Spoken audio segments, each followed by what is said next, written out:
নমস্কার বন্ধুরা, আজকে আমরা মিষ্টির দোকানের মতো একেবারে খাস্তা রসালো পারফেক্ট গজা বানাবো, তাও আবার সবচেয়ে সহজভাবে। তাহলে আসুন দেখে নিই আজকের রেসিপি। গজা বানানোর জন্য প্রথমেই আমাদের লাগবে ময়দা। আমি প্রথমে 1 কাপ নিয়ে নেব ময়দা।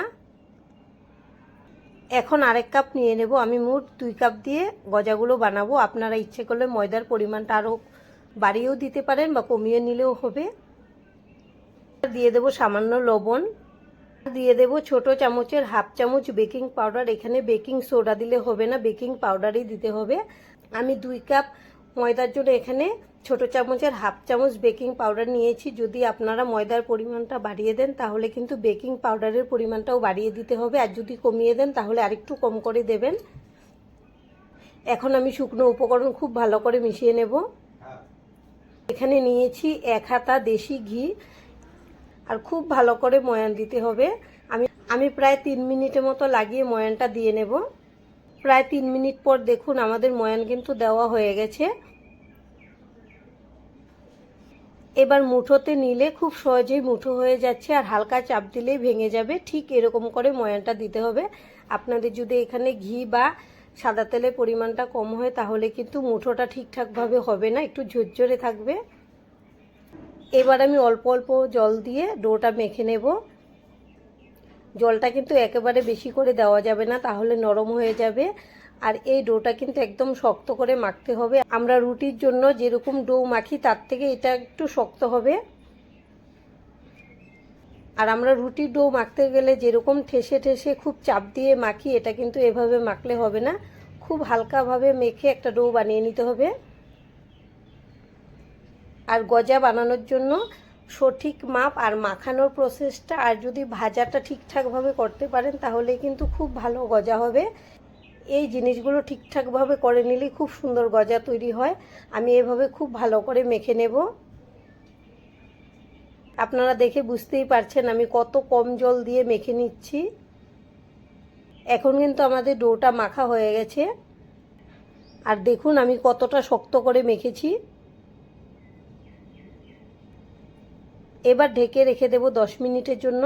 আর যতক্ষণে রেস্টে থাকবে আমি শিরাটা বানিয়ে নেব। তার জন্য গ্যাসে একটা কড়াই বসিয়েছি। এখন দিয়ে দেব 1 কাপ চিনি।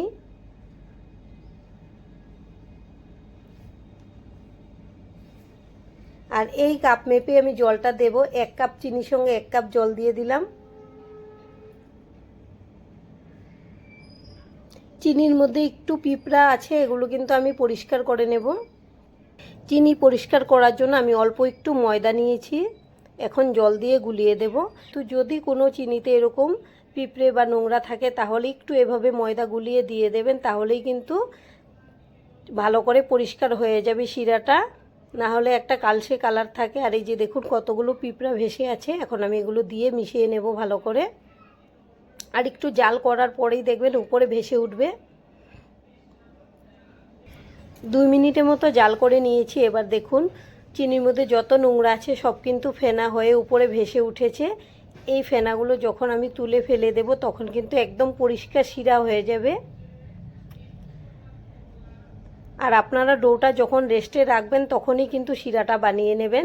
যদি গজা ভেজে এরপর শিরা বানান তখন গজাগুলো ঠান্ডা হয়ে যাবে। আর ঠান্ডা হওয়ার পর শিরাতে দিলে কিন্তু শিরাটা ভালো মতো ঢুকবে না, তখন গজাগুলো ভালো লাগবে না খেতে। আমি ফেনাগুলো খুব ভালো করে পরিষ্কার করে নিচ্ছি। এবার দেখুন শিরাটা কিন্তু অনেকটাই পরিষ্কার হয়ে গেল। এখন আমি আরও খুব ভালো করে জাল করে একটা আঠালো চটচটে শিরা রেডি করে নেব। এখানে নিয়েছি 3টা এলাচ থেতো করে আর কেশরটা যদি হাতের কাছে থাকে তাহলে অবশ্যই দেবেন, এতে করে খুব সুন্দর একটা কালারও আসবে, সেন্টটাও ভালো হবে। আমি শিরাটাকে মোটামুটি 10-12 মিনিটের মতো খুব ভালো করে জাল করে নিয়েছি। আমাদের শিরা কিন্তু একদম রেডি। এই যে দেখুন একটা চটচটে ভাব চলে এসছে। এখন আমি গ্যাসটাকে অফ করে এটাকে ঢেকে রেখে দেব। এদিকে 10 মিনিট হয়ে গেছে, ঢাকনাটা খুলে নিলাম। রেস্টে রাখার জন্য দেখুন কতটা সফট হয়ে গেছে। এখন আমি ডোটাকে একটা চপিং বোর্ডে নিয়ে নিলাম। এবার হাত দিয়ে একটু চ্যাপ্টা করে নেব। উল্টিয়ে নিচ্ছি, আবারও চ্যাপ্টা করে নেব। এবার আমি একটা বেলনি দিয়ে বেলে নিচ্ছি।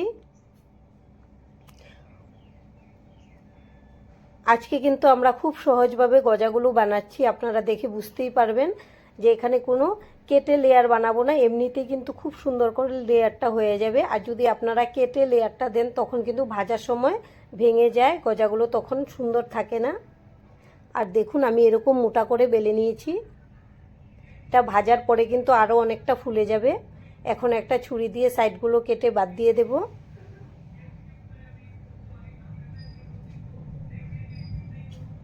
আমি সাইডেরগুলো দিয়েও কিন্তু গজা শেপ দিয়ে নেব পরে।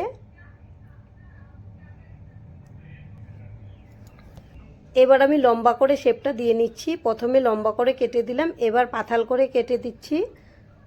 আমি শেপটা একটু লম্বা করে রাখছি, আপনারা চাইলে চৌকো শেপও দিতে পারেন, যেরকম ভালো লাগে সেই হিসাবে শেপটা দিয়ে নেবেন।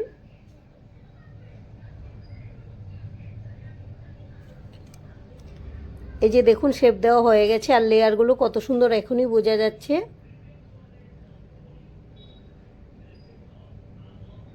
এবার সাইডেরগুলোও শেপ দিয়ে দেব। আমাদের সবগুলো শেপ দেওয়া হয়ে গেছে, আর গ্যাসে একটা কড়াই বসিয়েছি, এবার দিয়ে দেব সাদা তেল। এখন তেলটাকে একটু নেড়ে দেব। এখন আমি গজাগুলো একটা একটা করে তেলের মধ্যে ছেড়ে দেব। আর আজকের রেসিপিটা দেখার পর যদি আপনাদের ভালো লাগে একটা লাইক অবশ্যই দিয়ে দেবেন। আপনাদের একটা লাইক আমাদেরকে অনেক উৎসাহ দেয় নতুন নতুন ভিডিও বানাতে। আর আমাদের পাশে থেকে চ্যানেলটিকে সাবস্ক্রাইব করে নেওয়ার জন্য অনুরোধ রইল। কড়াইটা ধরে একটু নেড়ে দিয়েছি, আর সঙ্গে সঙ্গে একটুকু নাড়াচাড়া করব না, এভাবেই 10 মিনিট রেখে দেব। 10 মিনিট পর দেখবেন গজাগুলো উপরে ভেসে উঠবে।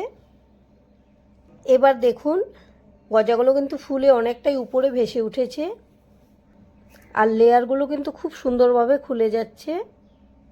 এখন আমি উল্টে দেব। গ্যাসের ফ্লেম কিন্তু হাই করা যাবে না, লোতে রেখেই ভাজতে হবে, তাহলে কিন্তু লেয়ারগুলো খুব সুন্দর করে খুলবে। এই যে দেখুন আমি একদম লো ফ্লেমে ভেজে নিচ্ছি।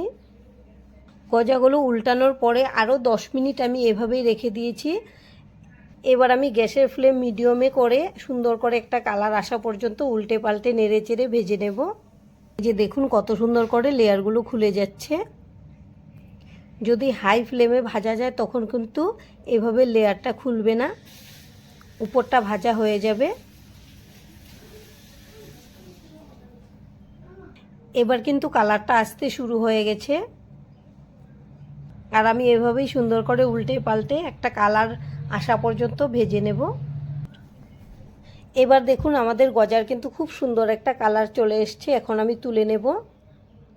আর গজাগুলো সোজা তেল থেকে উঠিয়ে আমি শিরাতে দিয়ে দেব। আর শিরাটা ঢেকে রেখেছিলাম, তাই কিন্তু এখনও গরম আছে। যদি আপনাদের শিরা ঠান্ডা হয়ে যায় একটু গরম করে নেবেন। আর গজাগুলো সঙ্গে সঙ্গেই দিতে হবে গরম থাকা অবস্থায়, ঠান্ডা হয়ে গেলে শিরাটা ঢুকবে না ভেতরে ভালো করে। এখন আমি খুব ভালো করে শিরার মধ্যে ডুবিয়ে দেব, যেন রসটা খুব ভালো করে টেনে নেয়। আর এভাবে শিরাতে খুব বেশি টাইম রাখার দরকার নেই, 5 মিনিটের ভেতরেই দেখবেন খুব সুন্দর করে রসটা টেনে নেবে। এখন আমি ঢেকে রেখে দেব 5 মিনিটের জন্য। 5 মিনিট পর ঢাকনাটা খুলে নিলাম। এবার দেখুন কত সুন্দর করে রসটা ঢুকেছে।